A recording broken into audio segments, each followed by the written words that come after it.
folks, and welcome to Hey Adora, your queer She-Ra podcast. I'm Force Captain Meph, they, them. And I am Princess Jenny, she, her. And today we are discussing Season 4, Episode 7, Mer-Mysteries. Mer-Mysteries was written by M. Willis, directed by Jen Bennett, with storyboards by Jasmine Goggins, the Regent of Catradora, Mickey Quinn, Sharon Sun, and Jessica Zamet. Mystery! Murder mystery! Well, not really murder. Yet. Not murder most foul. Not yet! A spy is amongst us. There could still be murder. There could still be murder most foul. Yes. But for firsts, it was a dark and stormy night. Indeed. And I just want to do a nugget here because I was like, where does that actually come from? Because a lot of, it kind of lives in the ether. The dark and stormy night trope? Yeah. Yes. Yeah. Like, who first started that? Because I remember it kind of is in the ether, and it was kind of brought into Can that more. be brought back to one origin point? It can. It actually was started by one dude. Tell us. This is a little mini Professor Smartbrain nugget about it was a dark and stormy night. Which I am so shocked that can be traced back to a single origin point. I know. I it's thought so it real. was like Once Upon a Time.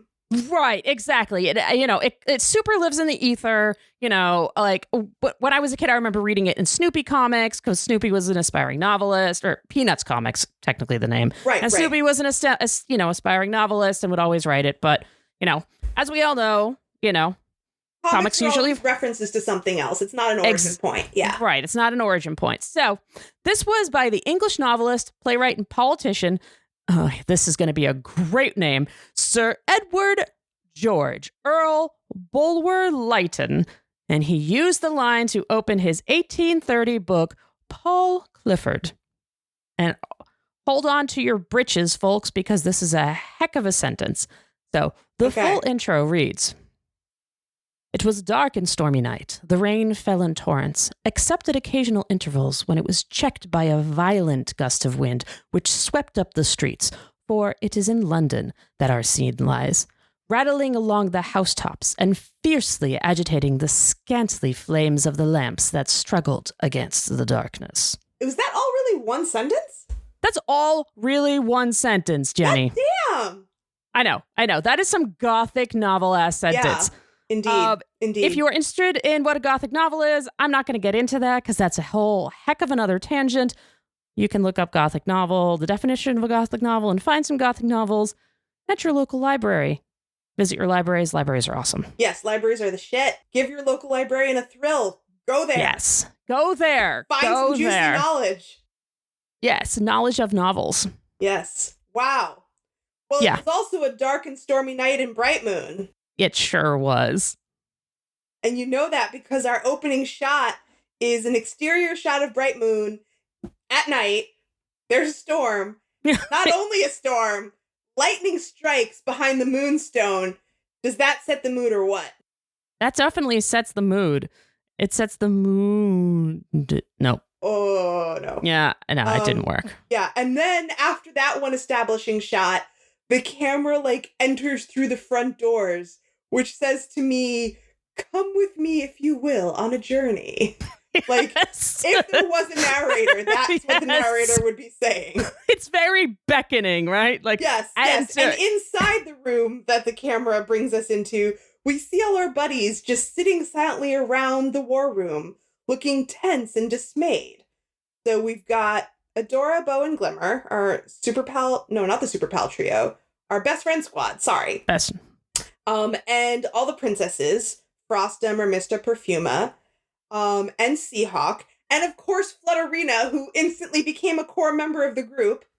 Immediately. Right, immediately. That's everyone who's there in the war room, looking very tense. And Glimmer has her back to the group, staring into the fire. It's so dramatic. It's so dramatic. And no big deal. There's just a roaring fire in the fireplace. Yeah, which we've never seen before. Yes, but it's necessary to build the drama. Mm-hmm. And Seahawk is lying prone across the couch like it's a fainting couch with his hand across his forehead in the classic fainting lady pose. I identify with Seahawk so much sometimes. I love Seahawk so fucking much. I do too. What a drama queen. You know? Yeah, and so, but nobody's saying anything. This is how they're all just like in repose. Mm-hmm. And my last note before anyone says anything is in all caps. Tension, tension, so much tension. Musical score of tension as we pan around our various characters, suspects, and back to Glimmer, who turns back dramatically from the fire to say. Meph, do you want to say what Glimmer says? I do. And this is a nice little like segue into, it really sets the tone into what kind of episode this is going to be. Yeah. And Glimmer says to you, I called you all here to discuss what happened today. Yes. And right there, you know that this is going to be a pastiche of a really what did particular. Happen today? Well, it also is exposition, but this line is very particularly used in a type of genre, which we are going to talk about very soon. Teaser, but this opener is used. It's like the opener that is used in the type of the genre that we are going to talk about, and I'm really excited about it. Like, it's so on brand. And what type is that? Oh, we'll get there when we get to our Professor Smart Brain moment. Finish saying what Glimmer says. I called you all here to discuss what happened today. The mission to retake Drill was a complete disaster. We barely made it out. I want to know why. Yeah, so that's what we're going to be discussing today. Yep. And so we're like, okay. So, and then this sets our like plot. So this sets our plot forward. Yes. Bo lets us know that, you know, the Horde knew we were coming and they keep knowing that we're coming. And definitively, it cannot be Adora that they're tracking because she was not there. Right. We're finally moving past this weird assumption that they've been making for a bunch of episodes. Right. It's not that. That was a red herring. It's not that. And so Mermista has been cooking up her own scheme the whole time. Oh my goodness. Enter the star of this episode, Mermista, slams her hands down on the table dramatically again and says, "Isn't it obvious? There's a Horde spy in Bright Moon."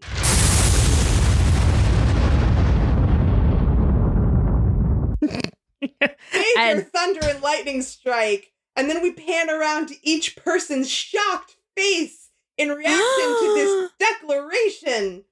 And then we pan back to Mermista, who is just grinning like this is the best day of her life.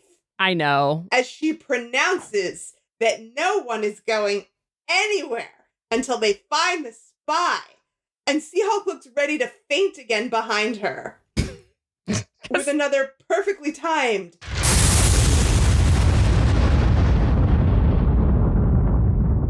They're both ridiculous drama queens. That's why. Yes. And like the space that they both occupy, it's like perfectly complementary.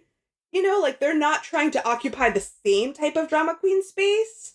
Yeah. It works in this perfect. It's like they're both the yin to each other's yang. Yeah, they're both. Yeah, they're both extra in their own special. Yes. She's like goth extra. Because goth extra is its own thing. Like spooky extra. That Mermista is goth in a straightforward way. No, but she's like the spooky there's extra an element of it. I don't know if I would call Mermista spooky. She's super into this gothic murder mystery thing. This is definitely her special interest. Yeah. But, you know, she enjoys saving people and being a hero, you know. Sure. Whatever. It's definitely part of her thing. But so she gets to make this dramatic pronouncement. There's a spy in Bright Moon. No one's going anywhere till we find out who.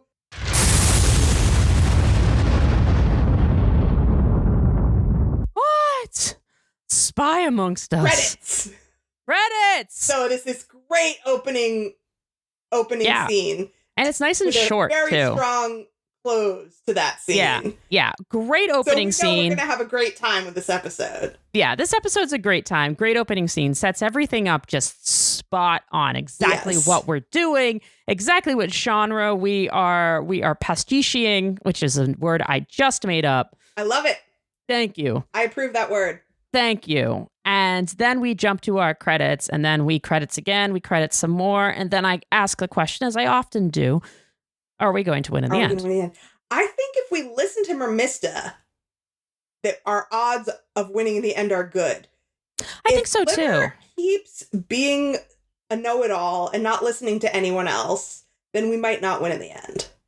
Because I've been defending Glimmer really hard every episode so far, but this episode, Glimmer's points are just kind of going down in my book.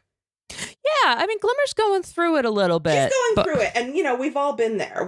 Sure. We can't all be our best selves every minute of every day of our lives. Sure, but just because we're going through it doesn't mean we're right. Glimmer, listen to your friends. Yeah, keep an open eye and an open ear and an open heart. Yes, because definitely Mermista has this corner covered. Yeah. She has studied up. This is her moment. Let her do her moment. Thing. Let her do her thing. Yes. So we come back to the same room. Yes, the same moment. The same moment. We jump right back, and we have more.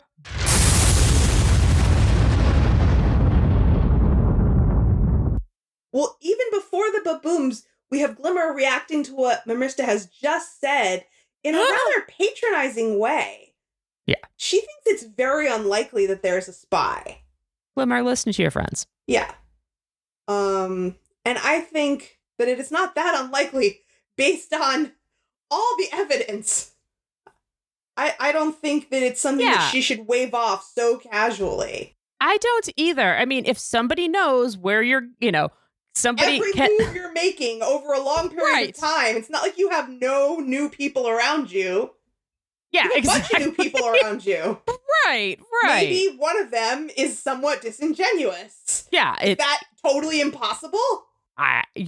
Somebody just shows up and all of a sudden stuff starts going wrong. Yeah. It's a plausible possibility. Plausible. But it's like Mermista doesn't even hear her because she is so deep in her special interest. She's like vibrating. Yeah, she is. And it's with great. That special interest joy. And we just fucking love to see it. We love it. We love to see Mermista win. Yes, we do. And it's so fun to see what she's like when she's not pretending not to care about anything. Yeah. So I actually have this as my first gayest moment. Mermista diving head first into her special interest and not giving a fuck. She's just like owning her queer joy. I feel like this is Mermista's queer joy. This is Mermista's queer joy. She's like pacing around the room because she's just so excited. She's like ticking off points on her fingers. We need to investigate. Obviously, I'll be the lead detective because I've read every single Mer-Mystery book. I know. I love it. Says, Mer what? Because no one else even knows what she's talking about. And then the transcript colors, how Mermista responds as angrily enthusiastic, which I think is a great turn of phrase for how overwrought she is. And also, I relate to that. I've spent many of my years being angrily enthusiastic about things. Absolutely. Mermista responds that she says, Mer-Mystery! It's only the best undersea novel series ever. There's 18 of them. It taught me everything I need to know about solving mysteries. Murder mysteries! And then Seahawk falls over and gasps. Seahawk. And then we have our second most invested person in this episode, Perfuma, who becomes Mermista's student because she also thinks this is cool. Yes, she does. Perfuma politely points out that no one's been murdered. Mm-hmm. Mermista's not put off by this. She says, yet. Which, Sure. And they need to question the suspects. Who are the suspects, you ask? Everyone's a suspect.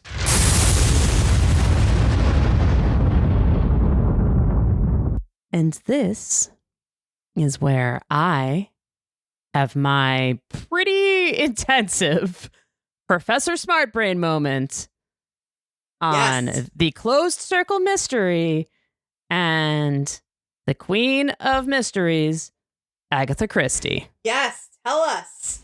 All right, so we're going to talk about Agatha Christie because she pretty much invented this type of mystery. She took a lot of the elements from previous mysteries and kind of synthesized them into this. And anything that you think of when you think of this kind of everybody is in a room and everybody is a suspect comes from Agatha Christie.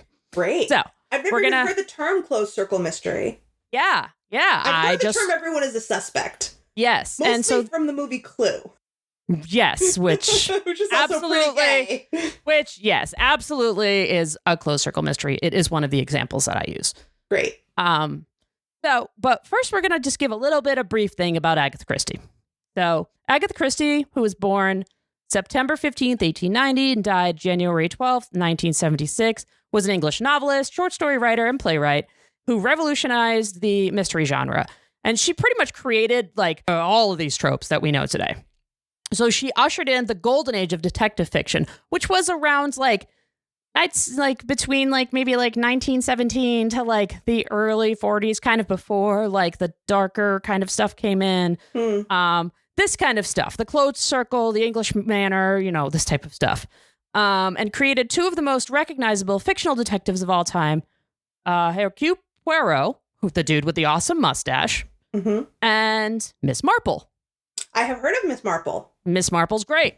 And she is both the best-selling author of all time, with her novels having sold Yes. Wow. She has sold 2 billion copies of her novels combined globally. That is fucking lit.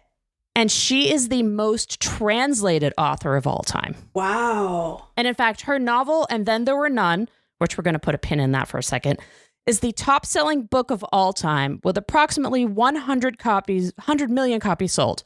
So a big note on that book before we continue. I can't believe I've never read anything by the best-selling author of all time. Yeah, I know.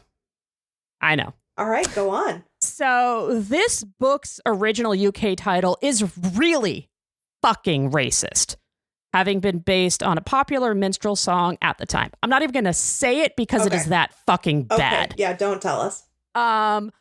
It contains, and a lot of her work indeed, contains some pretty racist, xenophobic, and anti-Semitic shit. But there have been conversations since the 1940s with her and active steps to remedy a lot of this stuff included in her work since then. That's good. Including changes made to the text while she was alive up through the present day. So she was willing to be in conversation around necessary changes. There's some conversation about how willing she was, but a lot of the stuff was changed when it came over to be published in the United States. And because there's plenty of racist literature out there that has never been changed. Yeah, and I mean, there's the title of this book was known as it's had about 3 or 4 different titles over the years.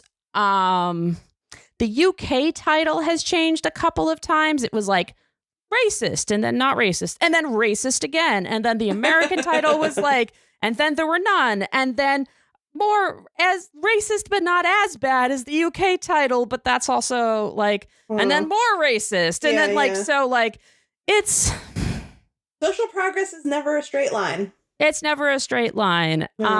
So, and when I'm saying not as bad, it's still yeah. I'm not one to make a judgment of what is bad and what is not, but you could not print the name of the UK title in the United States, but you definitely could print the name of the US title globally. That's that's how bad the UK title is. We should know these things, So just to give you the heads up, she definitely wrote some fucked up shit being, an upper class white woman writing from that point of view from the turn of the century. Right. But, that is where she was coming from. She's also, very popular. And so this is the context that we're working with. Right. And she did write some bangers. So her other famous works of hers you may have heard of, the Murder on the Orient Express. Definitely heard of that. Death on the Nile. Dead Man's Folly, Murder at the Vicarage, 3 Blind Mice and Other Stories. Her works have been adapted for stage, TV, film, video games, board games, and all of these other things. And her characters, particularly Poirot and Miss Marple, have been inspirations for many modern adaptions. I don't know if you've ever seen this, but the early 2000s, they did kind of a gritty reboot of Miss Marple. No, I didn't see it. It was for ITV in in the UK. It was kind of like what they did with Sherlock, only did it with Miss Marple, and she was like this like badass detective. That's cool. It was cool. It was like, yeah, it was cool. She solved murder mysteries that were like kind of gritty. I watched some of it. It was pretty cool. I've never been that big of a murder mystery fan unless there was some kind of sci-fi or supernatural component. Yeah. My mom was a big murder mystery fan.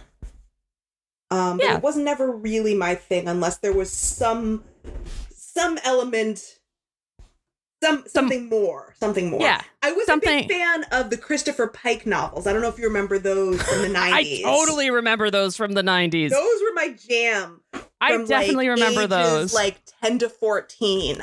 I was super into those. But they were also very like, they had supernatural elements. They're still very exploity and very much like titillating. Yeah, and they're like titillating, and they were like a little bit supernatural, but they weren't like super duper supernatural. They were like speculative fiction. Like I remember there was one where there was a teenage girl, and this is also kind of racist.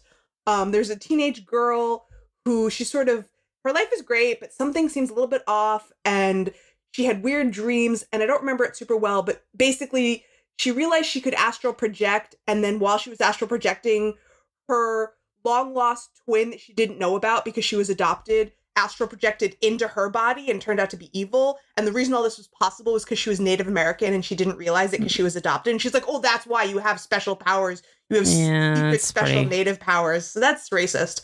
Yeah, it's fucked up. But the idea that like you have a secret twin that you didn't know about who astral projects into your body and takes over your life, that was like a little, a little bit speculative fiction. It's not just a regular whodunit.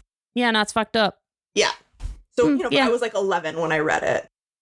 Sure. I mean, yeah, I was like 10 or 11 when I read Christopher Pike books too. Yeah. I barely remember any of them other than like one time somebody had sex in them and I was like, ooh, sex. And then they got murdered. And then I was like, murder and sex. Ooh. Yeah, the sex stuff was not titillating to me because my parents always let me watch and read whatever the fuck I wanted. So like that shit was old news, but Wow.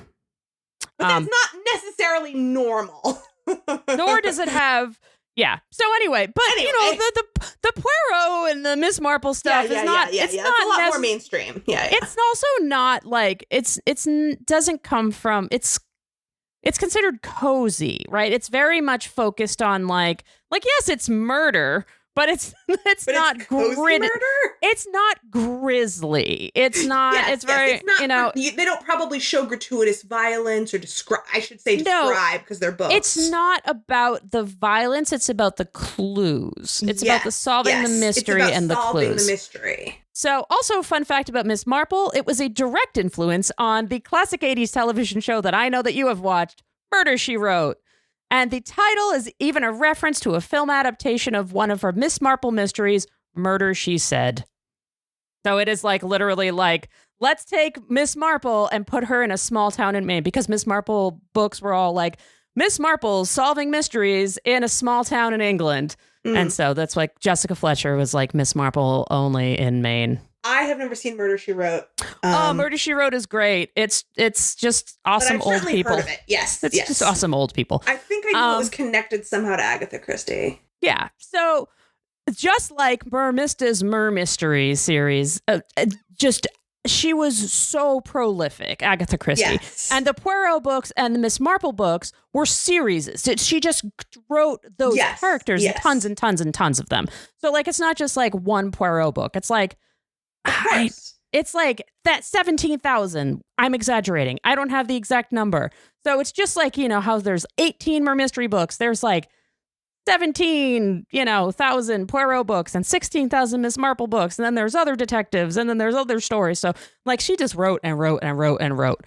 Yeah. I mean, if you have a character that is beloved, it's great to be able to put them in a universe and just continue to create content for them. And she made 2. And then she made other detectives. And then she made other stories that just had one-off detectives because she's Agatha Christie and that's what she loved to do. Yeah, no doubt. So we got all of our kind of, facty fun stuff out there about kind of the person that created, what we're doing, right? Like this episode. So now we're going to talk about the genre and then kind of the subgenre that this also kind of clicks into, called the closed circle mystery. Yes. So for this episode's purposes, we're going to be talking about the murder trope she pioneered and just really mastered, and it's called the closed circle mystery. And the subgenre about this is the country house mystery. Aha. Fun, right? So here's like the direct Wikipedia, like I cut it and pasted it. This Sure. The closed circle mystery. It refers to a situation in which a given crime, which is usually murder, though here hunting it, like shaking out a spy, also works really well. That there is a quickly established limited number of suspects, as we have here, each with credible means, motive, and opportunity. In other words, it is known that the criminal is one of the people present or nearby at the scene, and the crime could not have been committed by some outsider, like we have here. The detective has to solve the crime, figure out the criminal from this pool of suspects, rather than searching for an entirely unknown perpetrator. All right. So this is sounding familiar. Yes. So this isolation and paranoia, which amongst the characters, helps drive the dramatic tension of this, since everyone is a suspect. Indeed. Right. So, and, in order to kind of drive that dramatic tension, a common setting for this, especially during the golden age of detective fiction, is an English country house. Here we have a castle. Right. Because everyone is isolated from the outside world, stuck together in a group. Exactly. And the English country house also plays on this is where places of small groups of people, often strangers, were placed in social situations that were completely isolated from the outside world. You go to like a party in an English country house of people of society you may not know. You're mingling, somebody dies, like Clue. Right. Other isolated settings were used as well, like trains, Murder on the Orient Express, ships, islands, etc. Right. You can't leave a train. Can't leave a train. Oh, this is getting shady. I'm just going to leave. Can't do it. Right. So modern examples of this are the Knives Out films. Yes. If anyone has seen them, you know this. If you haven't, they're friggin' phenomenal, and I love them. Both Knives Out and Glass Onion. Glass Onion's great. Knives Out takes place in a Massachusetts country house, or a manor, about a family. Bunch of assholes. It's a great, great movie. Highly recommend it. And Glass Onion takes place on an island. And the game, movie, musical, and all-around cultural phenomenon known as Clue, or Cluedo as it is in the UK and in other places. Cluedo? So, yeah, it's known as, it was originally made in the UK. But that's not a word, is it? It is called Cluedo, and I would recommend looking up the name of why it is called Cluedo in Wikipedia, because it's a long story. Okay, I will do that another time. And it was changed to Clue because people in the United States would say, hey, that's not a word, because there's no cultural context for why it is called Cluedo in the United States. Fun fact, it was brought to the United States by the Parker brothers, who were based in Beverly, Massachusetts. Yeah, kid. Well, I will look that up on my own time. I will tell you a fun fact about the movie Clue. I love that. When I was in high school, we had, like a theater program that was part of our academic structure, but we also had a drama club. So the theater program would put on like official school plays, but the drama club also did stuff on the side that was totally unsupervised. So when I was in 10th grade, the drama club decided to put on Clue. And so this is 1995. The internet exists, but there isn't necessarily a lot on it. So when they decided they were going to put on Clue as a play, they got one dude in the drama club to sit down with a bunch of Jolt Cola and transcribe the script by watching the movie just like over and over and rewinding and just writing it all down. And it really fried his brain. This is a time when the internet did not really exist, but Jolt Cola still existed. Yeah, I mean, the internet existed. It's just that there was limited content. No, I mean, like, we had it. There just wasn't that much you could do with it. Like, you could go in a chat room and be like, hi, I'm here, let's talk. But, there wasn't Wikipedia. There wasn't, like, I'm going to look up a transcript online. Like, that shit was not there. Anyway, we put on Clue. It was hilarious. That's a great movie. Yes. Super fun. Yes. Also very fun as a play. Also, the deal with the movie, as it's released on video, if people have seen the film either on TV or recorded, at the end of the movie, they say, this is how it could have happened. Here's how it ended, but here's how it could have happened. All possible alternate endings. And they show you all possible endings. The way that it was in the theater was that they showed different endings. And that's why. Oh. Yeah, so they had... Everyone would see different endings? People would see different endings. That's wild. Yeah. Wow. Yeah, the theatrical release was well before our time. Yes, and it bombed in the theater. It was only until it was kind of like, because it used to be showed over and over again on like broadcast TV as like one of those like, hey, things that became cult classic films didn't necessarily do well in the box office. Yeah. Things aren't always appreciated in their own time. They aren't. But Clue is fantastic, and it's really fun if you want to watch a really fun campy movie from the 80s. It has a great cast.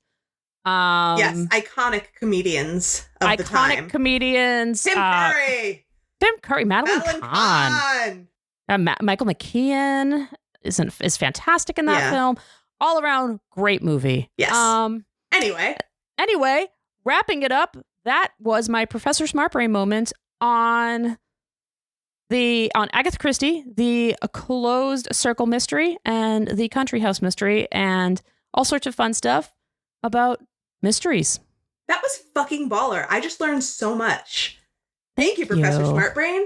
You're welcome. And I'm going to dabble in a couple of little Smartbrain nuggets throughout the episode, because they really do play with so many different types of things that you can pull from different genres of mystery throughout this. And I knew enough to know that was the case. And I just I'm not well versed in these genres, but I knew that you would not let me down.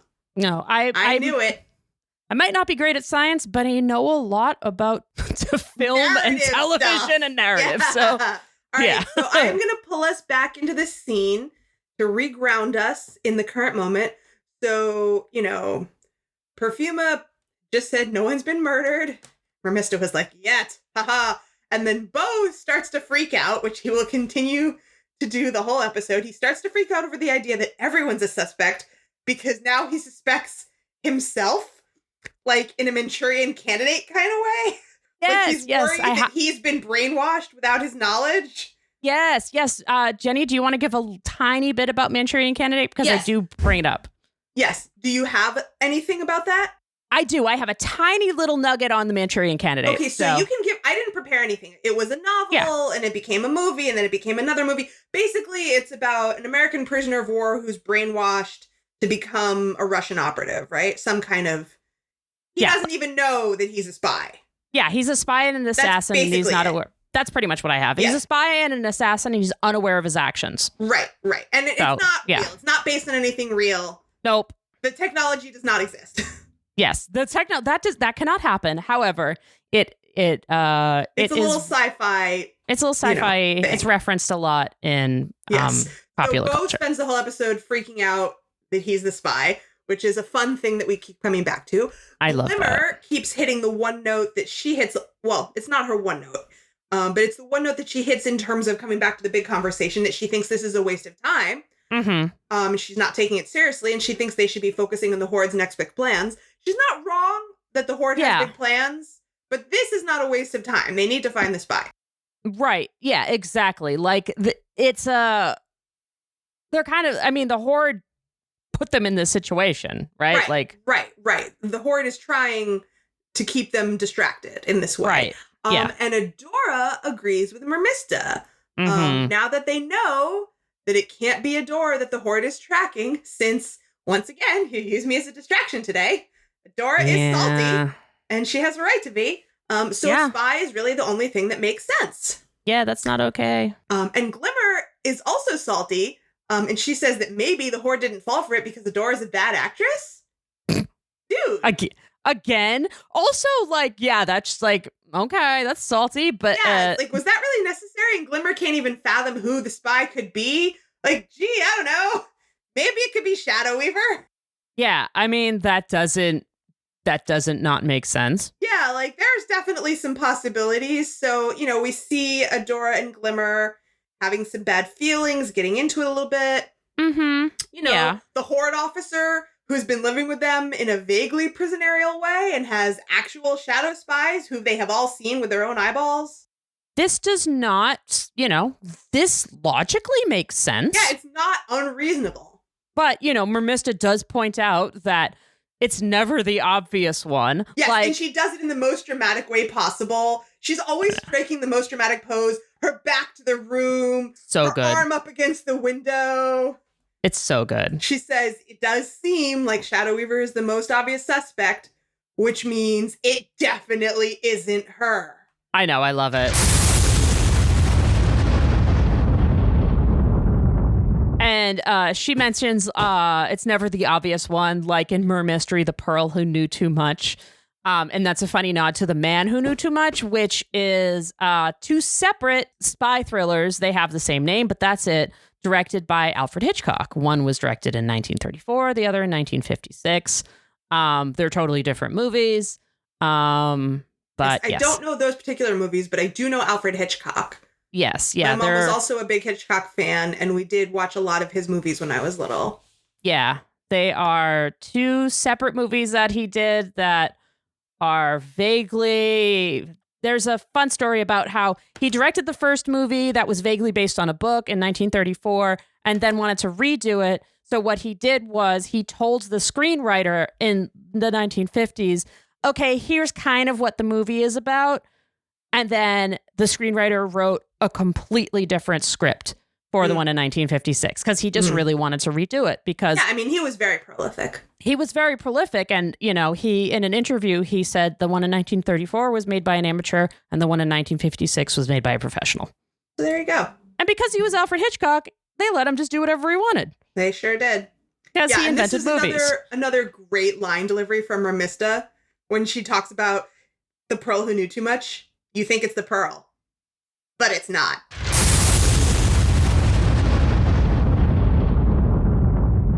She's just, you know, she's just so excited to share all of her knowledge about all of the Mer-Mystery books so much. And then when she says that after the lightning strike, Perfuma strikes a dramatic pose, put her hand against the back of her head and says, spoilers!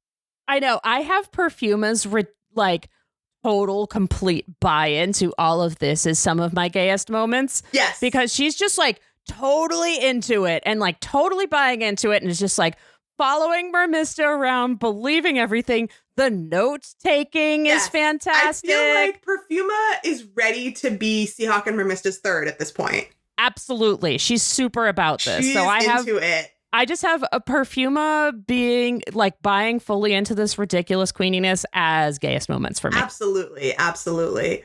And then Mermista strikes another dramatic pose. She puts one foot up on the table and then she points one hand dramatically in the same direction, pointing at nothing, but in a way that suggests action, like Seahawk yelling Excelsior.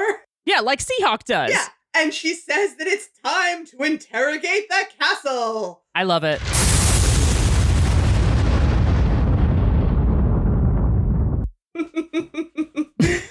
And then Frosta notices all of these perfectly timed lightning strikes, and she says, how are you doing that? And Mermista, still in pose and all, in her power and just feeling herself, she says, I practice at home.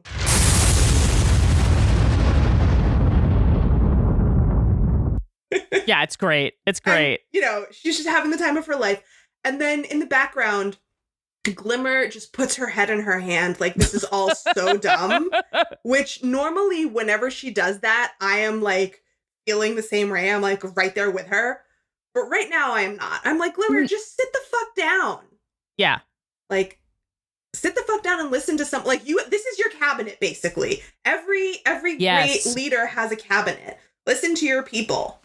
Yeah. Unclench, baby queen is my final bullet there. That's a great way to put it. This is your cabinet.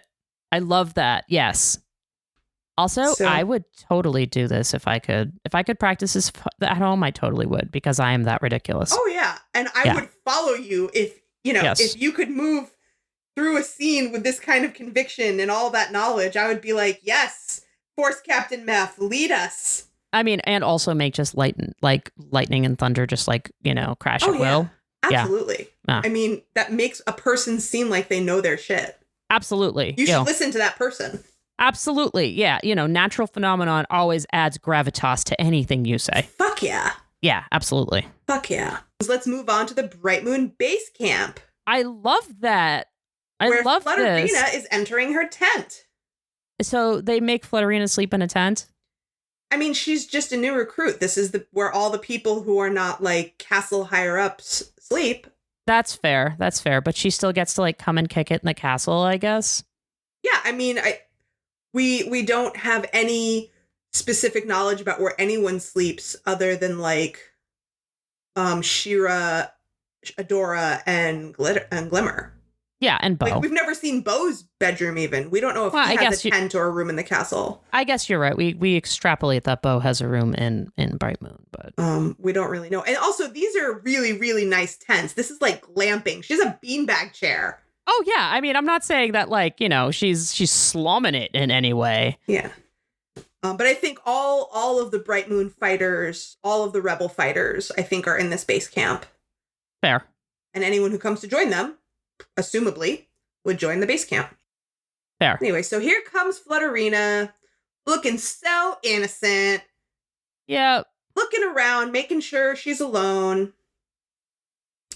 And then Flutterina transforms back into Double Trouble, flopping down on that comfy-looking beanbag chair. Now comes the Horde issue comms pad. Aw. And then we get Catra yelling at Kyle. Yep. Because who doesn't love to yell at Kyle? I mean, seriously, Kyle? Definitely Catra's favorite pastime, especially right now. She's so on edge. Yep, she's really on edge. And Double Trouble is aware of how on edge Catra is. Mm-hmm. And they say, meow, you okay there, kitten?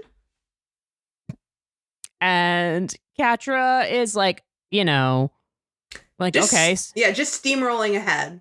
Yep. Just not even engaging, like wants to know the status of the princesses, seeing if they're still, you know, thrown off about their loss in drill. Right, are they still moping? Yeah.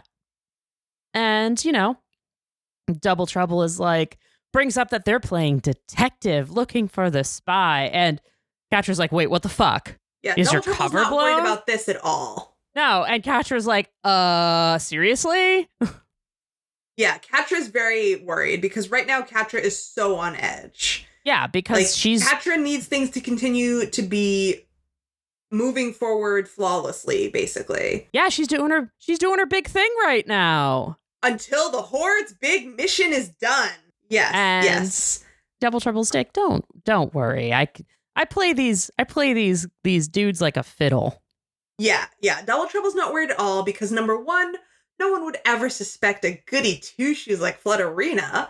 Number two, if they do start to get suspicious, Double Trouble can always just shapeshift into someone else to throw them off track, which they do, obviously, several times in this episode. And number three, my favorite, no one ever expects the Spanish Inquisition. Yeah. I added that. I yes, that was not here. But chaos, yes. Chaos, basically. Chaos. Double Trouble knows how to sow chaos and is not worried. And, you know, right here, all we need is just a little bit more chaos until the big plan goes off. Yes, Double Trouble's ending line, which sums it all up, is like, don't worry, I'll just tire them out a bit. Right. And then we go back to Bright Moon in this makeshift interrogation room. This adorable makeshift setup. Where we have this good cop, bad cop, I think. Including a flower lamp that's being used as an interrogation lamp. Yeah. We've got Mermista and Perfuma. That's our good cop, bad cop setup. Yep. And Perfuma's trying so hard to copy whatever Mermista does. Right. To be a good sidekick. It's so funny. It is hilarious. And, you know, Mermista keeps bringing up murders. And Juliet is like, what? I know. And then Perfuma keeps reminding her that there still haven't been any murders. Yeah. And Juliet is like the only adult in this like giant playpen of children. Yeah, she's like she's the only adult in the room. And I wanted to just bring up the music a little bit before we kind of move on. Please. Because the music going through this entire it comes up throughout the music the episode kind of in this going episode through. Is very unique and very much like a player in the episode. And it goes throughout the episode, Yes. but it first comes up here. So we're going to have some music fun times here for a second. The music here is reminiscent of moody jazz that is often used in soundtracks of classic film noir thrillers, which is another genre this episode borrows heavily from. We chat about a little bit about film noirs in our Roll With It episode. I'm not going to redo film noir, but if you want to listen about film noirs, you can go listen at Roll With It or consult your local library because they have many films that you can watch. The walking bass and sax, the lines here in particular are also reminiscent of the Dance of the Dream Man piece from the Twin Peaks soundtrack, which is another noir-inspired mystery show by David Lynch, who was from another previously mentioned Professor Smartbrain moment. Mm-hmm. So a couple of callbacks to a couple of other things that I brought up before. So that's all. That was very, very cool. And I was very aware of the music in this episode. So it's good to know a little bit more context about that. Because as you know, I am a music layperson. Yeah, just actually one more really quick thing I picked up when I was doing a little bit of quickie research on kind of how jazz is used in film noir. Kind of the pinnacle of jazz being used in film noir was actually kind of brought in a French film noir. And it was because of Miles Davis. Oh, nice. So I'm like, of course it was like the king of jazz was like, they were like, hey, will you do this, soundtrack to this movie? Miles Davis was like, yeah, let me just improv this entire ass soundtrack. Oh, fantastic. Yeah. So definitely love me some Miles Davis. Oh, absolutely. So all right. That's some fun nuggets. Nice. So we get into this interrogation. Mermista accuses the general of not following the plan in the battle for drill and says that there are a bunch of witnesses corroborating this. And General Juliet denies it. She says she followed the plan exactly. Mm-hmm. And then Perfuma tries to be a badass, like her new hero, Inspector Mermista, and she slams her hands down on the table, yelling, "A likely story!" But then she causes, because of slamming her hands down, she causes the flower lamp to wobble, and then she breaks her tough guy character to grab it because it's more important for the flower lamp not to break than to maintain a tough guy facade. Right. So she's like, whoops, sorry, I'm a tough guy. I really am. Yes.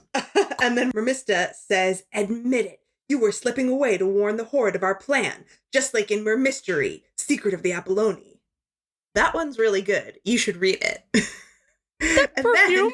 then that's when Perfuma quietly pulls out her little notebook and we get to see her little notes about how to be a good mystery-solving tough guy. Uh-huh. So, and it's adorned with all these little cute doodles of leaves, hearts, and smiling flowers. Uh-huh.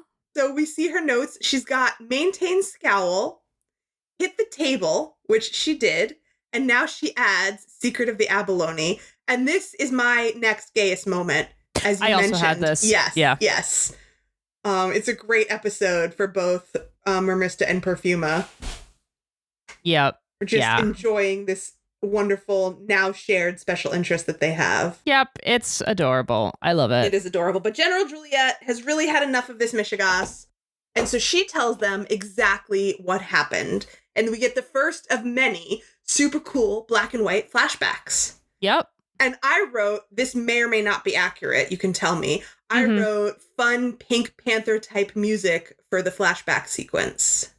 Yeah, I mean, we have that same walking basin and saxophone that is reminiscent of. And Henry Mancini actually did the theme for the Pink Panther. Cool. I have no idea who that is, but... Or, excuse me, Henry Mancini. I mispronounced his name. Okay.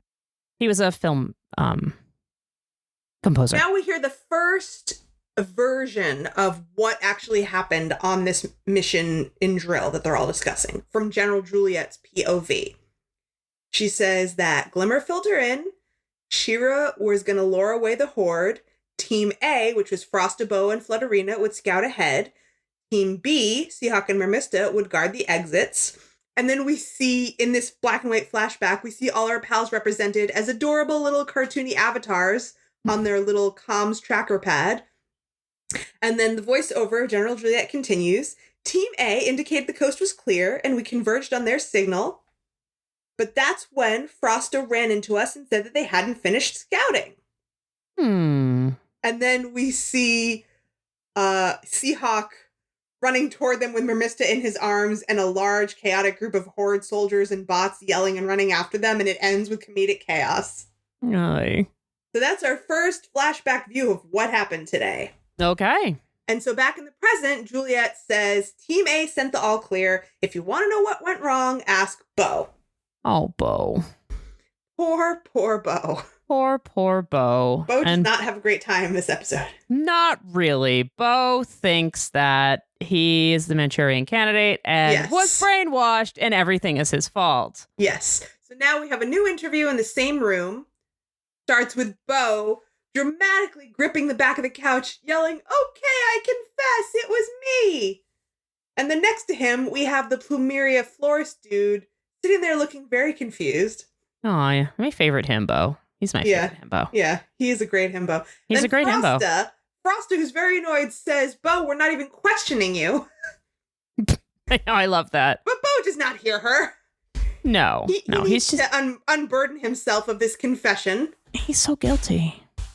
He says that if he is the spy, it's an accident, and he's wondering if it's possible to be an accidental spy, or perhaps he has an evil alter ego, or he was brainwashed. And at this point, he is like rocking with his arms wrapped around himself. He is sincerely looking like he is on the edge of a breakdown. I know. And poor flower dude is like, oh, am I still being questioned? I got stuff to do. Go arrange some more flowers. I got some flowers. I got some party kale that I need to drop off. But, nobody's paying any attention to him. Bo grabs the lamp to interrogate himself. Shines the light on his own face. I know. He says it all goes back to what happened in drill. And then we tell us about Bo's flashback? So we get the Bo flashback. And I have from the transcript, everyone was in position. I was using my new tech to look for remaining horde soldiers. Yes, and his new tech was just goggles that are somehow electronically enhanced.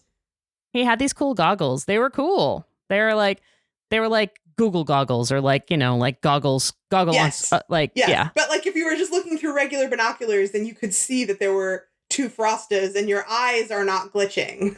Yeah, they were like augmented reality goggles. They were like Google goggles. That is well put. Yes. And then my goggles glitched. Blah, blah. That's a fun one to say. But you did say it right. I did say it right. It's true. I did my enunciation homework before I came here on Adora. Well done. Then my goggles glitched and I don't know what happened. I started to see double. And so then we see that he saw two Frostas, but did not believe this. Right. He assumed that there was some sort of tech glitch going on. Right. He did not trust his eyes. He did not trust his own eyes. And that's when the other team came in way too early. And he tried to signal everybody to fall back, but his tracker pad was missing. Huh? Gasp.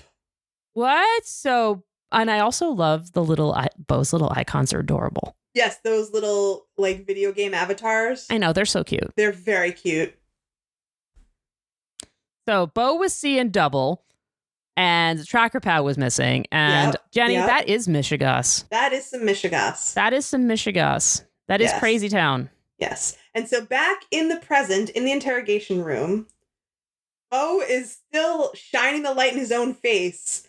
Like he's interrogating himself super hard and not giving himself 1 inch. And the hippie dude is like, whoa. I know. He's totally like, you can see two people at once. Whoa, you blow my mind. Yeah. And so Bo is just so overwrought. Says, don't you realize what this means? He says he thinks the only two possibilities are that he either lost the tracker pad, in which case it's his fault if the Horde got it, or he did it on purpose because he is the spy and he doesn't even know it. Bo, buddy. And Frosta is so annoyed. Buddy, you got too much guilt. The spy. Right. Everyone's like, Bo, it's not you.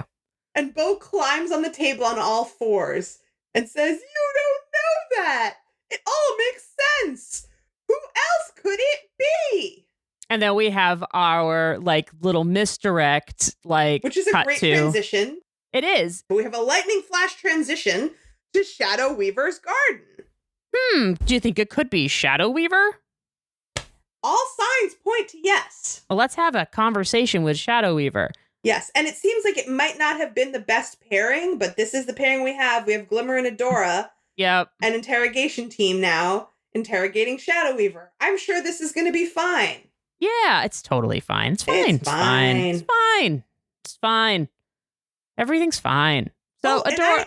I had an interesting point at the top of this scene, I realized. Yeah. In the last episode, there was only She-Ra. Adora was in She-Ra form the entire episode. There was no Adora. And in this episode, there's only Adora and no She-Ra. Oh. And I wonder if that is just a coincidence or if it means anything. But it's just something I noticed. Yeah. No, that's a good observation. Yeah. Awesome. Anyway, so now we have these two boos together. Adora is love these so boos. Tense. Her arms are crossed over her chest. All her body language is super tense. Yeah. And everything she says is just dripping with sarcasm. Yeah. And I mean, her suspicion is not entirely unwarranted. No, of course, it's fully warranted. Yeah. But it's not really coming from any place that has any proof either. Yeah. She doesn't have any specific proof, but as a general theory, it's warranted. Correct. Yes. But, eventually the lack of proof, you have to move on when you see that there's no proof. Right. But in the beginning, it's warranted. In the beginning, it's warranted. But, Shadow Weaver's, Shadow Weaver's like, no, I've been busy playing in my garden. And then she fucking gaslights Adora. Yeah. Like, she's always been paranoid like this, and talks about Adora like she's not there. It's like and a Glimmer joke laughs. between Shadow Weaver and Glimmer, and I don't think that's very fucked nice. Up. I shuddered at that. I don't that's like so it. fucked up. It's so abusive. It's so fucked up. Yeah, I hate it. Yeah, and the fact that Glimmer, I understand where Glimmer's coming from emotionally in a lot of ways, but the fact that Glimmer doesn't recognize how fucked up this is not cool, friendship-wise. No, it's really not cool. Yeah.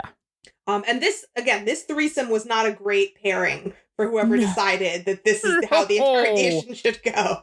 No, definitely not. And also, so Adora's pissed. She's pissed that they're making jokes with each other at her expense. And she wants to know why Shadow Weaver was seen this morning wandering around without her guards. Yeah. And at that point, Glimmer makes a little eek face and she half-heartedly starts to interject. But then Shadow Weaver cuts her off to explain that she was engaging in a ritual.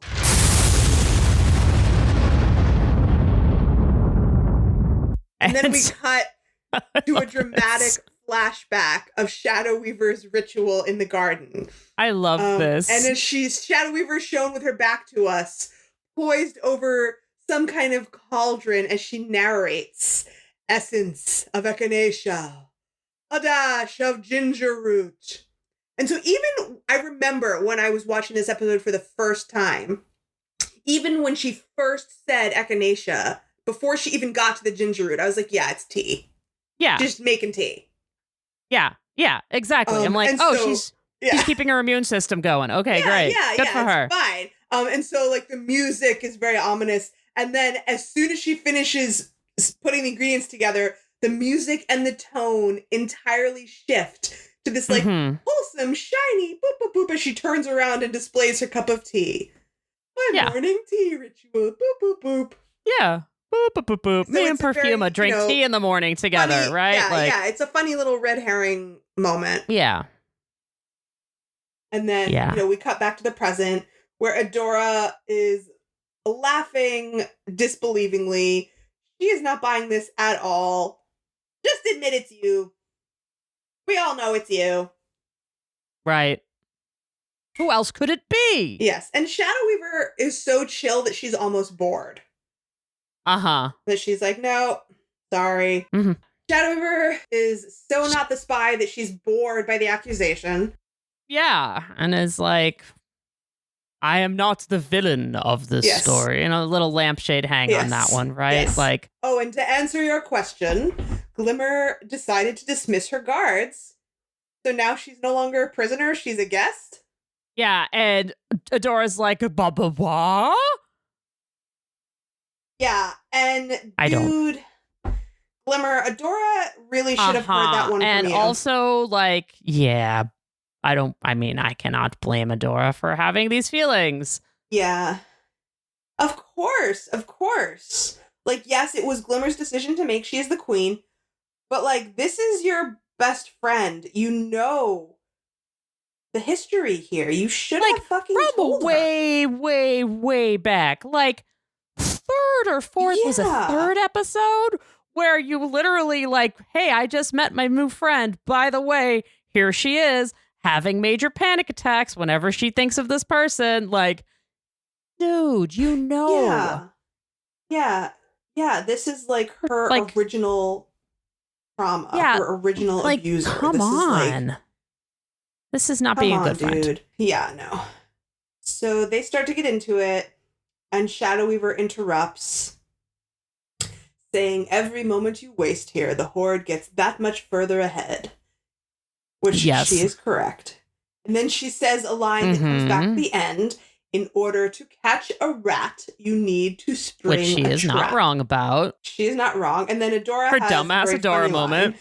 She says, well, in order to catch the spy, we need you to admit that you're the spy. And I have this as a gayest moment of Adora being like a wonderful himbo lesbian here. But, you know, we love Adora. Absolutely. Good job, Adora. Absolutely. And then it's absolutely hilarious. And then Glimmer gives us a great transitional line. She says to let it go because there's lots of other people it could be. And Adora says, like who? Oh, my goodness. Like who, oh, indeed. My goodness, Seahawk. Oh, my goodness. Ugh, I love this. And then we go to the interrogation room. And we have Seahawk just being so dumb. Just perfect. It's perfect. Yes. He's so goofy. Yes. Oh. Seahawk is going to regale us with some tales of exploits. His heroic exploits. And Mermista's like, this asshole didn't do it. He's so dumb. Why do we have to listen to this? Yeah. And I have this is one of my gayest moments of a Seahawk just butching it up, like in his story. Mm-hmm.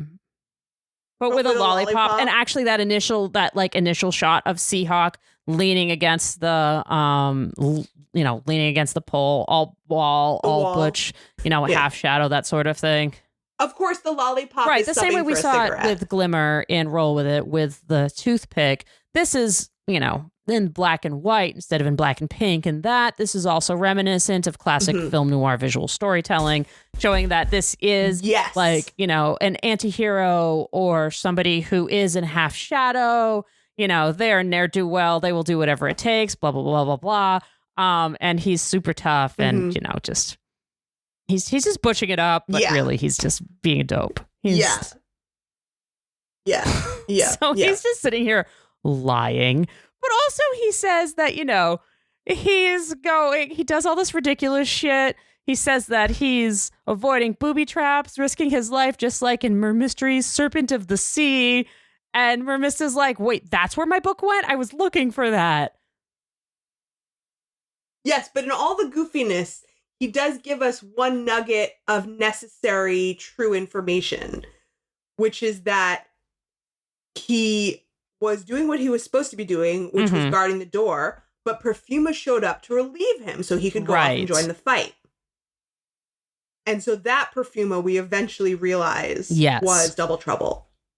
Because that's why he wasn't where he was supposed to be guarding the door. Yes, and that's the only nugget of truth that he has. That's the actual nugget of truth. And the rest of it is just goofy Seahawk mustache ridiculousness. His mustache ridiculousn's is a really great way to describe what he was doing. And then back in the present, when Mermista's chastising him for stealing her book, he's ignoring her, and he says, that's when the clouds parted. And we go back into the flashback, and we see Mermista illuminated in the distance in this totally new animation style that I'm not sure if there's a specific name for this animation style. It's a little bit more anime-ish.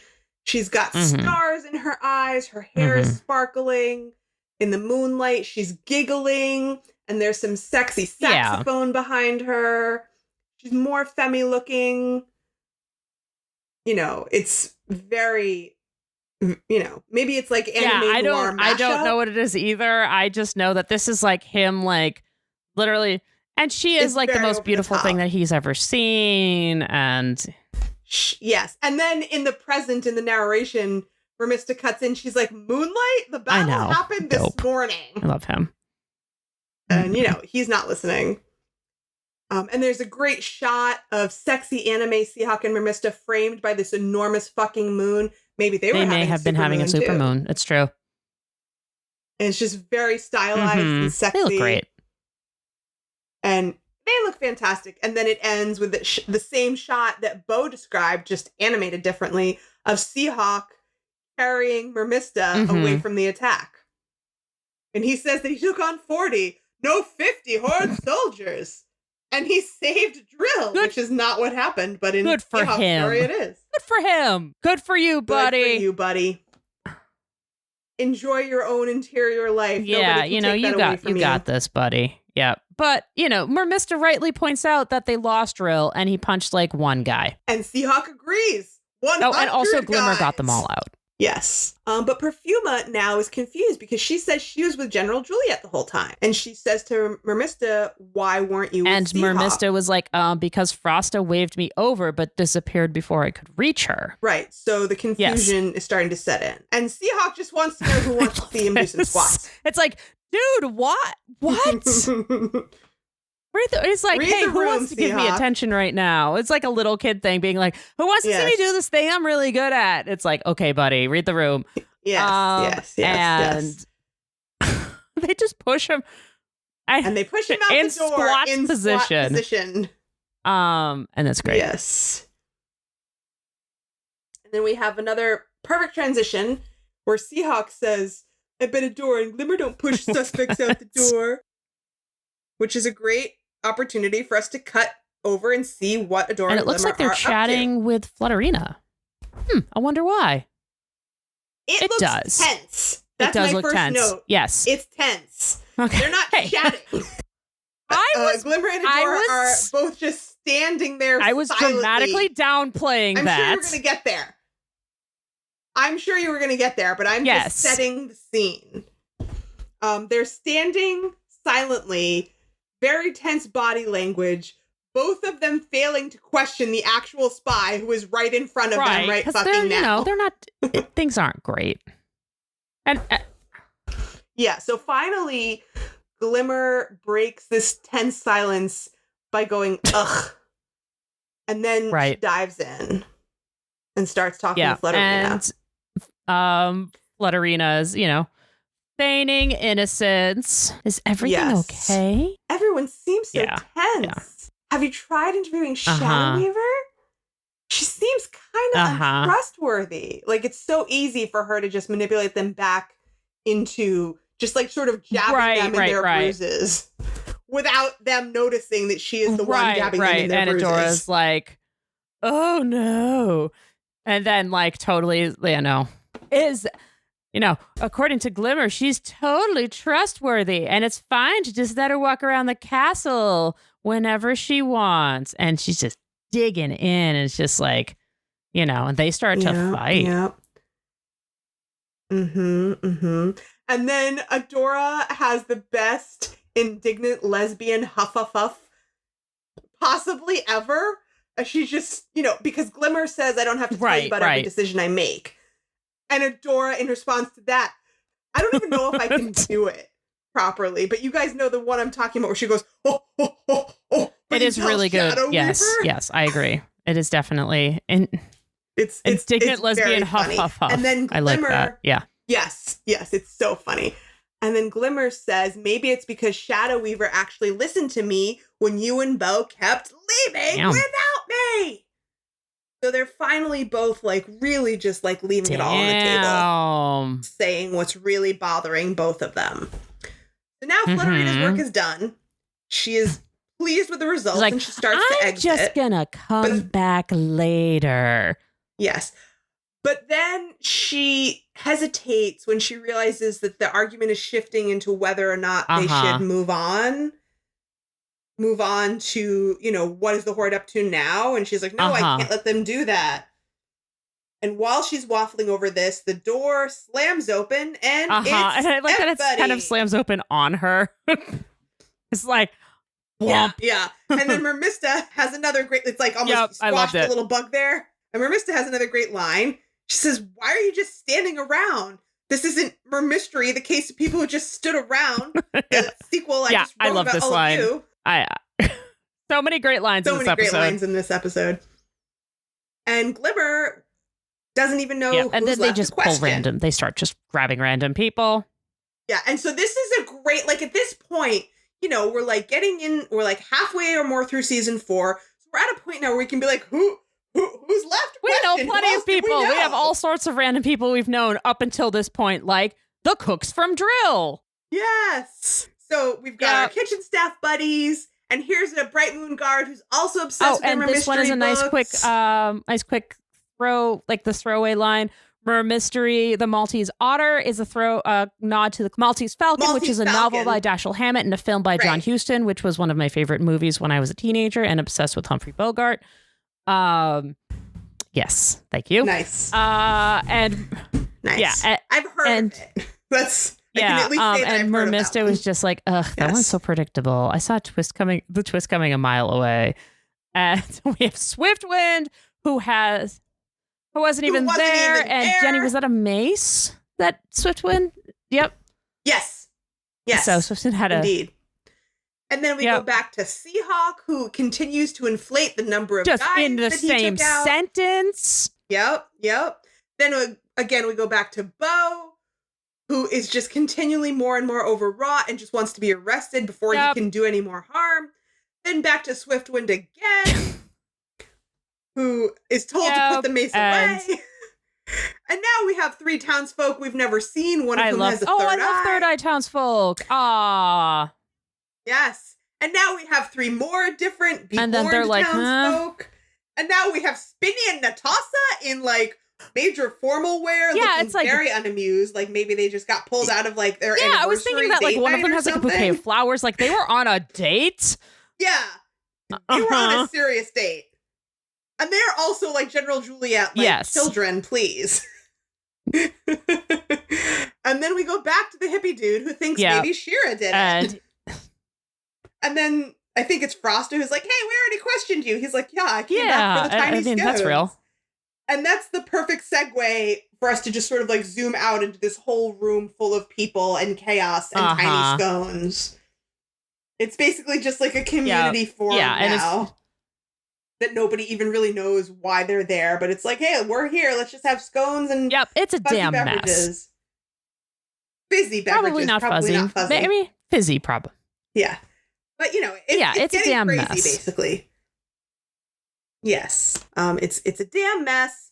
And Glimmer is looking on from the doorway, very unamused at all of this time-wasting craziness. And Adora is the only one who notices Glimmer standing there and follows her out as she leaves. And then our next theme is in Glimmer's room, where Glimmer is just standing in the dark looking out the window at the storm. Yes. And very moody. Very moody. Yes. Deciding what she's going to do.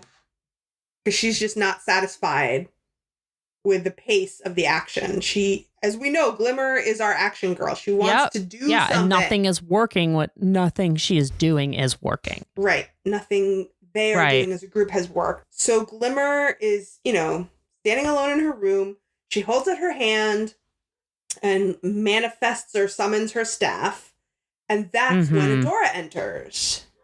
And she's like, "Hey, bud, where are you going?" Yeah, and Glimmer is like, it's, I can't just sit here and wait for the next bad thing to happen. And Adora's like, what are you going to teleport into the fright zone and solve this by yourself? And just leave in the middle of the night without telling anyone, with no backup. Yeah, and once again, we have this tension. Someone's got to do something. You can't leave in the middle of the night. The less people, this push and pull again. This is the continuous push and pull that we're having. Yeah. Right. And then when Glimmer says less people involved, the better, because they don't know who they can trust, Adora says, and at this point, I really feel like Adora's tone and demeanor shifts from angry and accusatory to more like earnest and vulnerable. She says, "And what about me? Were you going to tell me or Bo?" Yeah. And I feel like Glimmer really hears that, and she starts to say, Adora. And then Adora says, stay, please. I know we can figure this out if we work together. No more secrets and doing things without us. We need you here. I need you here. And I feel like they've both finally, away from all the chaos, transitioned into more of an open and vulnerable way of communicating with each other instead of just being angry and accusatory. And so Glimmer hears and just as we have this like soft moment, we have Bo running in saying, well, before Bo runs Glimmer in, agrees. Glimmer Yes. agrees. She summons the staff and she says, and they connect I'm here. and they have this soft moment together. Yes. And then, sorry, that's important. Yes. Yes. And yes. And then Bo runs in and, and Frosta and everyone's like, where have you been? And then we find out that some bad shit's gone down. Yes, because Bo tells them that the comms panel in the war room has been smashed. What? That's fucked. Fuck. So now we all go to the war room. Fuck, how did that happen? When did it happen? Right? And Mermista says they were just passing by the room when they saw it. Yeah, and Frosta was like, well, we just saw you running out of here. And Mermista's like, what? No, Yeah, Deny. And she was with Perfuma. And Perfuma was like, well, could the storm have caused this? Yes, lightning strike inside the house, just in one place. Inside the house, just one place. Sure, Perfuma. You know what, though? Like, okay. Yeah, and Glimmer says dramatically that it wasn't the storm. It was sabotage.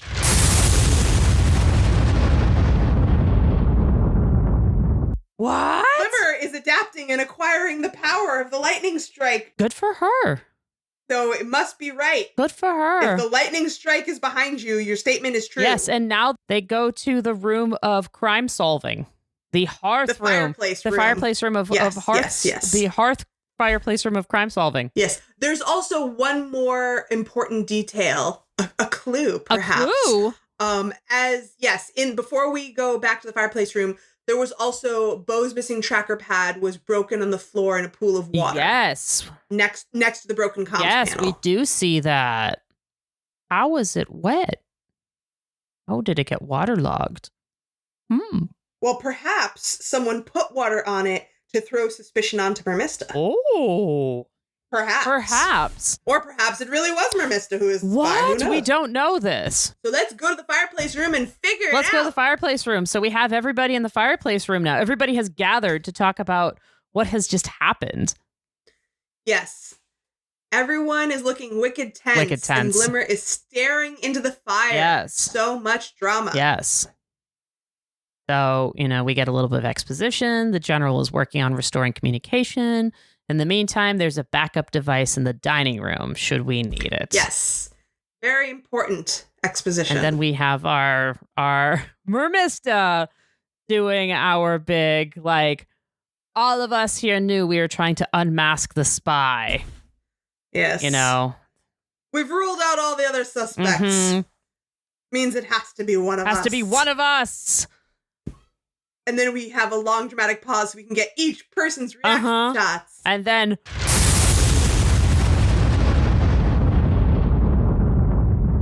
And then we have everybody, doing...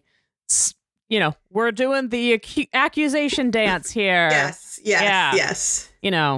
Perfuma was the one. Frosta's yelling about Perfuma. Perfuma's yelling about Mermista. Frosta's, Frosta is denying. Everybody's denying. Everybody is blaming. We're saying that there's water on the tracker pad, but water could be ice. Bo, of course. Could be melted ice. Yes. Bo still thinks it was him. Bo still thinks it was him. Frosta is still so annoyed by having to say, it's not you, Bo. And we get the great, Mermista says, well, maybe it was, like in the Mer-Mystery, Salter ego. Yeah. I have nothing to say about that other than Salter ego. No notes. Yeah. 200 soldiers now. Yes. Seahawk couldn't have been him. He was busy fighting 200 soldiers. Now in he's 200 soldiers we're up to. Yes. In case you're counting. Yes, it was originally 40. Yep. Now it's up to now 200. We're up to 200. Adora is, saying this is a waste of time. So Adora and Glimmer are now having their own separate fight. Yes. Their core argument, and Glimmer cuts her off and starts saying, "Stop questioning my choices," etc. Seahawk. So they're really getting into it. Yeah, Seahawk is and in the doing background, squats. Seahawk starts doing squats. Again.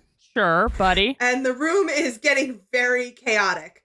And so this is my next gayest moment. This whole room of gay drama. Oh, yeah.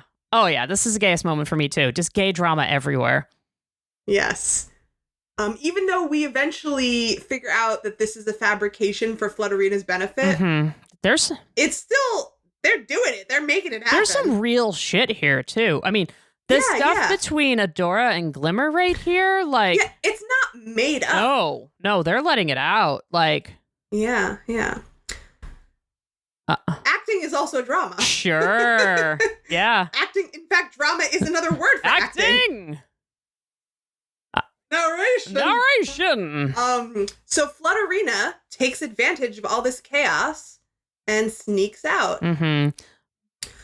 But before we see what happens next, we get to the climax of Glimmer and Adora's fake, but maybe not totally fake argument. And I feel like... Yeah. And I mean, the way that when we eventually see the flashback of the ending of it, it does seem authentically like they didn't mean it, but we know that it wasn't drawn on nothing. Right. So yeah, it's complicated the extent to which it was fake. Right. Yeah. But so I think that we should go over these final lines because it's really important. Yes, I agree. With Adora saying, "Look at what she's doing." Yeah. Because these are like this is the crux of what their conflict is. Yeah. Do you want to say one of their lines, and sure, I'll say the other one? Adora's. And Adora says, okay. "Look at what she's doing. Look at what she's doing to you. Shadow Weaver just wants power, and you are listening to her." And then Glimmer says, "Oh, what? Are you jealous because you aren't Shadow Weaver's favorite anymore? Or are you just mad because I'm queen and in charge and you're not?" Yeah, it's like, damn, okay. That's really harsh. Yeah, that's way harsh. That is way harsh. And then, we get to, and Adora's like, well, that's ridiculous. Yep. And Glimmer says, "You just run around playing the perfect hero. You have no idea how hard it's been for me." Right. And Adora rightly says, and angrily, because you stopped including me in your decisions. We used to be a team, and now I don't know what we are. Yep. And, Yeah, and at that point, all the other chaos in the room has stopped and everyone is just watching them fight. Right. And they're like, oh, God. Which is awful when you realize that everyone else in the room has stopped doing whatever they're doing and they're just all watching you fight. Right. And that's when you know your fight is like the realest fight in the room. Yeah. You're like, it's not great. Fuck. Not great. Not great. So at that point, it's very upsetting. Like when you're watching it for the first time and you think it's real. Yeah. When you think it's 100% real. Yeah. It's very upsetting. Yeah, and I mean, like, and it's like, it's like 35% real. I mean, it was planned. Like, the fight was planned. But the emotional issues are real. Yeah. So at this point, we can move on to the dining room. Yeah, so... which is dark and deserted, and it's a perfect time for Flutterina to sneak in, looking not so sweet. Yes, whispering for the backup communicator, because of course, if I'm off a spying, that's what I do, is say things that I'm looking for out loud.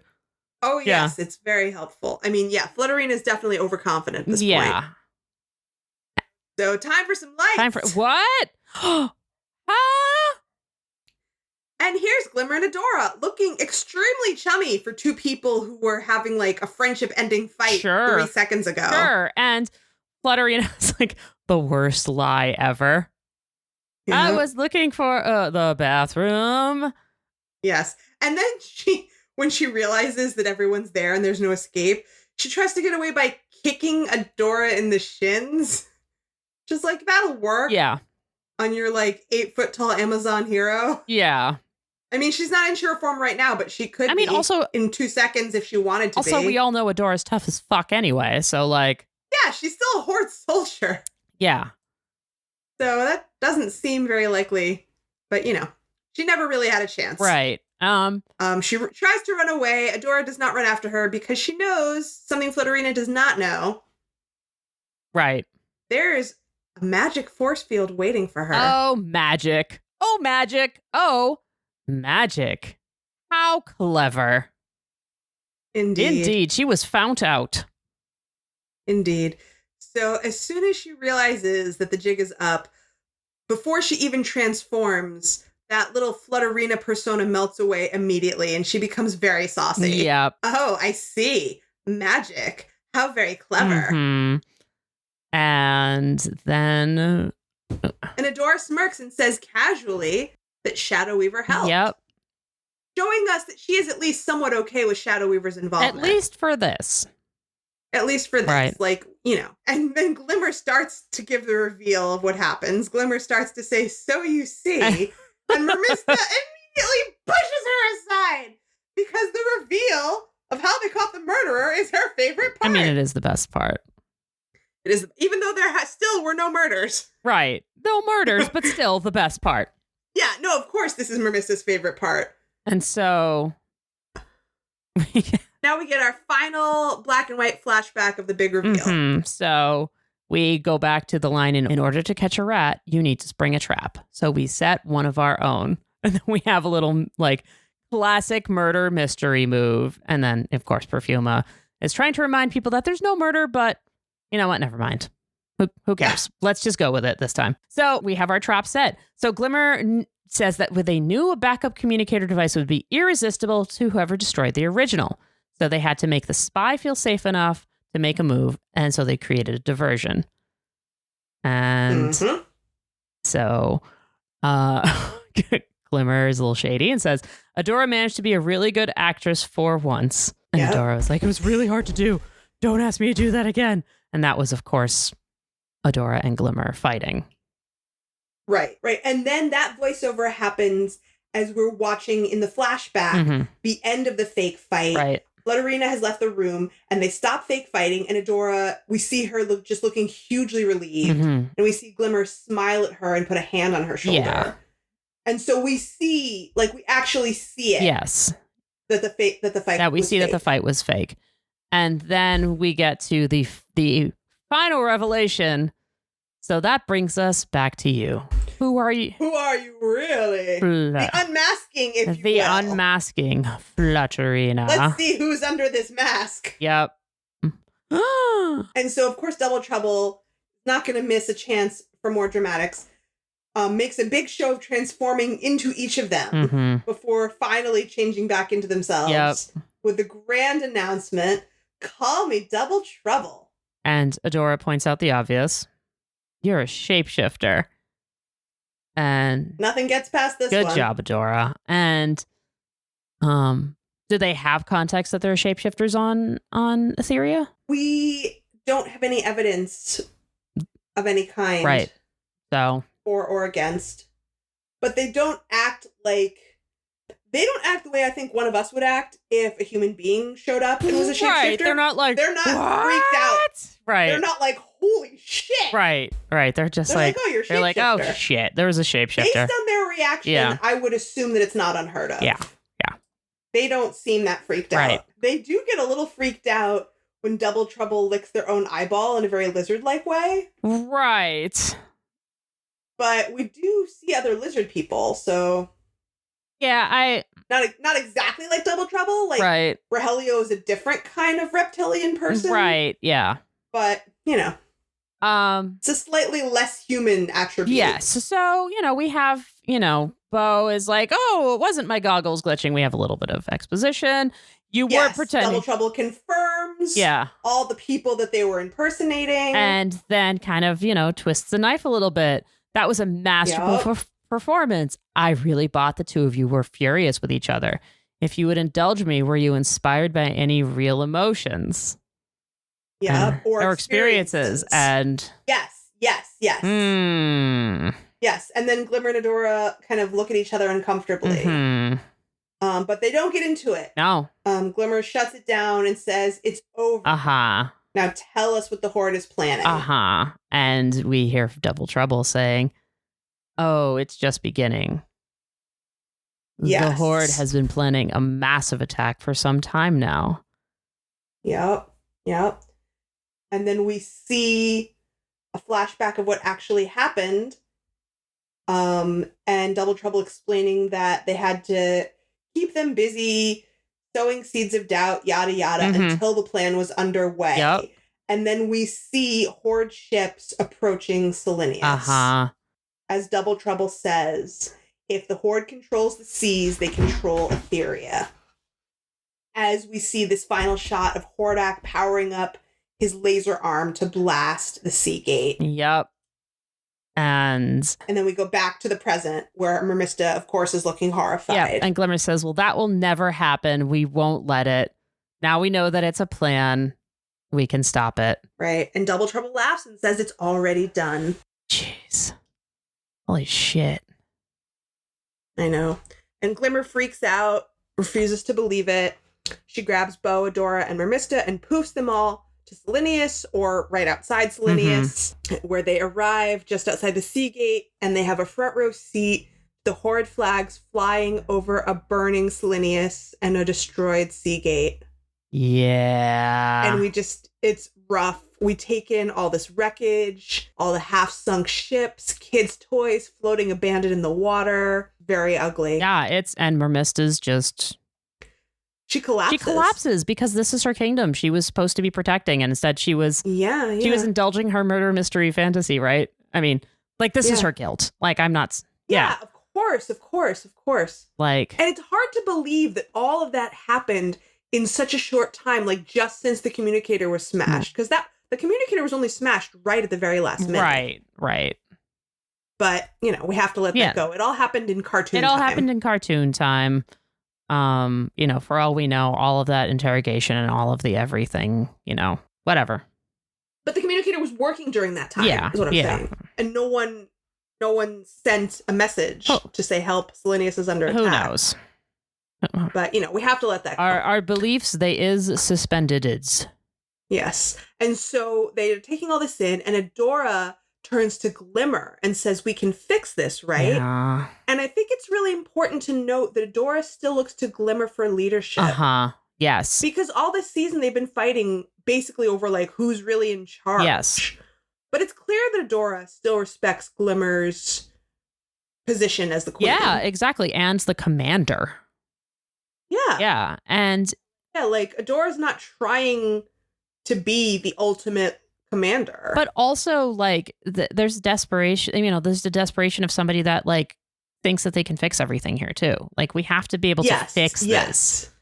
Right. But there's a difference between, like, being desperate to fix things versus, like, thinking you're in charge. Yeah. I don't think Glimmer really sees that difference. No. And this is... and Glimmer has a tearful moment here where she makes an impassioned speech that they won't let this happen again. They will take back Selenius no matter what, and all of Etheria, no matter the cost. And as she's having this voiceover, the scene shifts to a shot of Hordak and Catra looking happily over their conquest. And Glimmer's voiceover continues, no matter what the Horde throws at us next. Yep, and this is our big moment where we know that this is Glimmer's change. Now Glimmer will absolutely do whatever it takes. She lost a member of the kingdom. Yes. And her ending line, no matter what the Horde throws at us next, is the perfect transition to check in with what's going on with that Horde Prime guy up in space. In space? What? What's the Horde going to throw at us next? Space. They're going to throw space at us. Yeah. So we see space. We see this huge fleet of ships and one big old mothership. Yep. Wow. That's what do you think's happening? What do you think's going to happen? It seems intense. Evil. I think evil. A general basic kind of evil. Yeah, I feel like that's a pretty solid space evil. Space evil. Yeah. With one really, really eternally evil white dude in a big in a big fluorescent kind of throne. Yeah, big scary space evil. He's so evil that you can't even take in his whole face at once. Yeah. I feel like you just get to see the lower half of his face. I feel like bisected diagonally by shadow in a very sinister way. That usually does indicate big evil. Yes. Yeah. And then at the very last second, he breaks into this very small, sinister grin. Ooh, that also usually indicates evil. Yes. Using all of the clues there. Yes. So that's the end of the episode. And that is the end of that episode. Man, another one of our classic She-Ra episodes that is light, heavy. Yeah. And then right at the end, it kicks you so deep in the gut that you barf out your intestines. Yeah, you're like, this is my comfort show. Isn't this funny? Oh my God. I need to lie down. And then when you're watching it in real time, you're like, thank God the whole season drops at once so I don't have to be left hanging on this cliff. Uh-huh. I can just binge it. Yay, binging. Thanks, binging. Yeah. Because the next episode is also super fucking fun. It is. I'm really excited about the next episode. The next episode is a real humdinger. We're going to have the best time ever. We are. There's musical numbers in the next episode. There's rock remixes. Yeah. Hey, Jenny. Hey, Meth. What did we learn today? We learned that in times of confusion, chaos, uncertainty, it's really important to have good communication with your friends and your community. And when you're mad at each other, it's okay to have big feelings. But you really got to sit back and try to communicate and not just have gut reactions if you want to get anywhere. Jenny, I love how how emotionally intelligent your lessons are informed. Yeah, your lessons are so emotionally informed. Thank you. I'm like, I learned today that Agatha Christie was the greatest selling novelist of all time. And you're like, too. I'm like, I learned that friendship is magic. I learned a lot about Agatha Christie today, obviously, but I don't think that stuff that I learned about Agatha Christie is going to stay with me in the long term the same way the friendship lessons will stay with me. Absolutely. And this is why you are the Pisces and I am the Virgo. Thank you. And we complement each other very well. We complement each other very well. I am able to carry out all of these lessons perfectly. Learning things in your head is not the same as being able to do them perfectly. We're always constantly learning the same lessons over and over, and we improve them as we learn them, on different levels throughout our lives. Absolutely. And that is why I ask every time what we have all learned today. It's a good question. It's always important. Absolutely. Well, folks, if you liked what you heard and you want to help us with the next Whodunit, you can like and follow us on Apple Podcast, Spotify, Google Podcast, or wherever you get your podcast fix. You can also follow us on Twitter, as I refuse to call it X, Instagram, TikTok, and Facebook at HeyAdoraCast, or you can email us your list of suspects at heyadoracast@gmail.com. Nice. I got some clues that we had a Patreon. And Jenny, I think that we have the best Discord server on the planet. The clues are substantiated, Meth.